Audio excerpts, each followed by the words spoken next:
सो आज डेट है 9/5/2026 एंड मेरा ट्रेड काफ़ी ही इंटरेस्टिंग जगह पे हुआ है। अगर आप देखेंगे सो कॉल साइड की तरफ मेरी एक पोजीशन थी, यहाँ पे लगभग 172 के आसपास मेरी एंट्री थी। अगर आप यहाँ पे देखेंगे इंडेक्स के चार्ट पे, अगर आप देखेंगे सो यहाँ कहीं पे मेरी एंट्री थी। अब हुआ क्या ना कि मेरा जो टारगेट था वो था 40 पॉइंट का, 40 पॉइंट्स का मेरा टारगेट था। बट पोजीशन को किस तरीके से मैनेज किया जाता है आज आपको आज की इस वीडियो में पता चलेगा। मेरा टारगेट था 40 पॉइंट का, बट अब होता क्या है कि मार्केट अगर आप यहाँ से देखेंगे तो मार्केट लगभग 30 पॉइंट मेरे फेवर में चला गया था यहाँ तक। अब अगर 30 पॉइंट मार्केट मेरे फेवर में, पूरा मार्केट को मेरा प्रॉफिट दूंगा? The answer is no. पर अब मैं ट्रेल कैसे करूंगा? ट्रेलिंग का देखिएगा दो मेथड होते हैं। एक तो ये है कि आप पॉइंट्स के बेसिस पे कर लो। जैसे मान लीजिए मार्केट मेरे 10 पॉइंट मेरे फेवर में गया है, मैं 5 पॉइंट ट्रेल कर लूंगा। या फिर ट्रेल होता है स्विंग के बेस पे।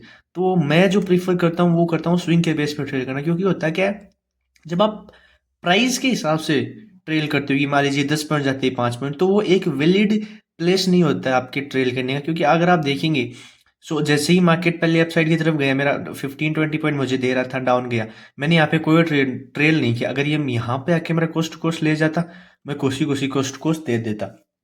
जैसे ही मार्केट ने यहाँ पे, ये 1 मिनट का टाइम फ्रेम है, मार्केट ने यहाँ से मेरा ऊपर गया, ऊपर जाते ही मार्केट ने एक स्विंग यहाँ पे क्रिएट कर दिया। अब जैसे ही मार्केट ने स्विंग क्रिएट कर दिया, अब क्या हुआ, मुझे ट्रेल करने का मौका मिल गया। मैंने क्या किया, मैंने यहाँ कहीं पे इस कैंडल के 1 पॉइंट नीचे मैंने ट्रेल कर लिया। फिर से मार्केट आया। अब अगर आप देखेंगे यहाँ पे भी मार्केट ने ग्रीन कैंडल बनाई है, बट मैंने यहाँ पे इसके नीचे ट्रेल नहीं किया, क्योंकि ये तो बहुत टाइट ट्रेल हो जाएगा, है ना। मार्केट वन वे नहीं चलता कि आपने यहाँ पे ट्रेड लिया तो मार्केट आपका पूरा ही टारगेट दे देगा। वो थोड़ा बहुत कंसोलिडेशन करना उसका नेचर है। सो फिर क्या देखेंगे, मार्केट फिर से नीचे आया। देन फिर अगर आप देखेंगे मार्केट यहाँ पे जैसे ही ऊपर गया, अगर इसको जाना होता और अगर इसके अंदर स्ट्रेंथ होती तो ये यहाँ से ही चला जाता।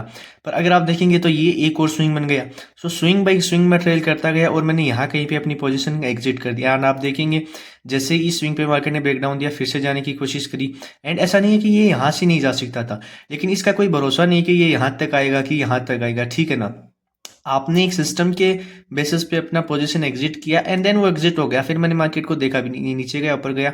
एंड फिर आप देखेंगे तो पूरा मेरा कोस्ट टू कोस्ट, देन मेरा एसएल, एंड फिर मार्केट गया ही नहीं। ये एक काफ़ी इंटरेस्टिंग कॉन्सेप्ट है ट्रेडिंग करने का। टारगेट मेरा 40 पॉइंट्स का था, बट अगर मार्केट नहीं जा रहा है तो आप कुछ ना कुछ प्रॉफिट अपने फेवर में कर सको। आप मेरी पोजीशन देखेंगे, आप देखेंगे 5000 यहाँ पे प्रॉफिट बुक है। एंड अगर आप ऑर्डर्स में जाके देखेंगे, आप यहाँ पे तो नहीं दिखेगा, मैं इसमें दिखा देता हूँ। अगर आप यहाँ पे देखेंगे, ये देखिएगा 172 पे मेरा जो है एंट्री प्राइस थी, 188 पे एग्जिट है। टाइम अगर आप देखेंगे देखेंगे 10:36 टू 11:31, लगभग 1 घंटे तक इसके ट्रेड को होल्ड किया गया है। अगर मैं आपको यहाँ पे फिर से टाइमिंग दिखाऊं, आप देखेंगे ये रही टाइमिंग यहाँ पे 10:35 तो यहाँ पर एग्जिट हुआ है 11:30 एंड 31 इस वाली कैंडल पे। यही था आज का मेरा वीडियो। आई होप आपको पसंद आया होगा एंड मिलते हैं नेक्स्ट वीडियो में। धन्यवाद।